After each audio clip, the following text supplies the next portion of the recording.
রং জ্বলে যাওয়া ছেঁড়াফাটা বিছানার চাদর যদি বাড়িতে থাকে তাহলে তোমরাও আমার মতো সুন্দর পাপোশ বানিয়ে নিতে পারো, তাও আবার কাটাকুটির ঝামেলা ছাড়াই। তার জন্য আমি একটা এইরকম বিছানার চাদর নিয়ে নিয়েছি। বিছানার চাদরটাকে আমি এখন ভাঁজ করে নেব। আর আমার ভিডিওগুলো যদি তোমাদের ভালো লাগে লাইক কমেন্ট শেয়ার করে দেবে। আর তোমরা যদি আমার চ্যানেলে নতুন হয়ে থাকো তাহলে অবশ্যই চ্যানেলটিকে সাবস্ক্রাইব করে পাশে থাকা বেল আইকনটাকেও প্রেস করে রাখবে পরবর্তী সকল ভিডিও নোটিফিকেশন সবার আগে পাওয়ার জন্য। তো আমি দেখতেই পাচ্ছ এরকম করে ভাঁজ করে নিচ্ছি। আর তোমরা চাইলে এর থেকে বড় করতে পারো বা ছোটও করতে পারো। একটা চাদর দিয়ে অনেক বড় আর অনেক মোটা পাপোশ হয়ে যায়। তো ভাঁজ করা তো দেখে নিলে, এইবার আমি কোনাগুলো সেলাই করে নেব। কোনাগুলো সেলাই করার পরেও কিন্তু কিছু কাজ রয়েছে, সেটা তোমরা পরেই দেখতে পাবে।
এরকম রাখলেও কোনো অসুবিধা নেই, এরকম করে আরও কয়েকটা সেলাই করে দিলেই হয়ে যাবে। আবার এরকম করে সেলাই করলেও কোনো অসুবিধা নেই। তো আমি একটু সুন্দর দেখানোর জন্য এখানে ঝালর লাগিয়ে নিচ্ছি। তার জন্য আমি পুরনো একটা সিল্কের শাড়ির পাড় নিয়ে নিয়েছি বা সাইডের থেকে কেটে নিয়েছি, বা সুতির ছাপা যে কোনো কিছু সাইডে দিলেই হবে। তো যার যেরকম বাড়িতে থাকবে সেরকমই নিয়ে নেবে। তারপর এরকম করে কুচি কুচি করে আমি সেলাই করে নেব। আর তোমরা চাইলে এই বিছানা চাদরটা থেকেও সাইড থেকে কেটে নিতে পারো, তাহলে আর এক্সট্রা কোনো কাপড় বা কিছু লাগানোর দরকার নেই, মানে অন্য কিছু ব্যবহার করার দরকার নেই, একটা থেকেই দুটো জিনিসই হয়ে যাবে। তো আমি অন্য কাপড় ইউজ করেছি, তোমরা চাইলে এটা থেকেও কাপড় কেটে তারপরে ঝাড়ু লাগাতে পারো।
পুরোটা আমি ঝাড়ট লাগিয়ে নিয়েছি।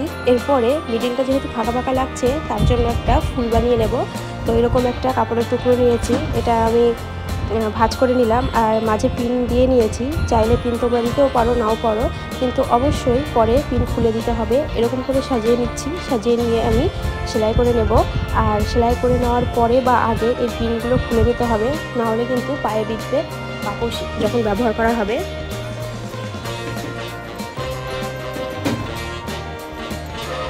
আর তোমরা যখন সেলাইগুলো করবে, যেই সেলাইগুলো এর আগে যে সেলাইগুলো দেখিয়েছি সেগুলো একটু মোটা সুতা দিয়ে সেলাই করার চেষ্টা করবে। যেহেতু আমার কাছে বড় সুচ আপাতত ছিল না, সেই জন্য আমি ছোট সুচ দিয়ে এরকম করে সেলাই করেছি।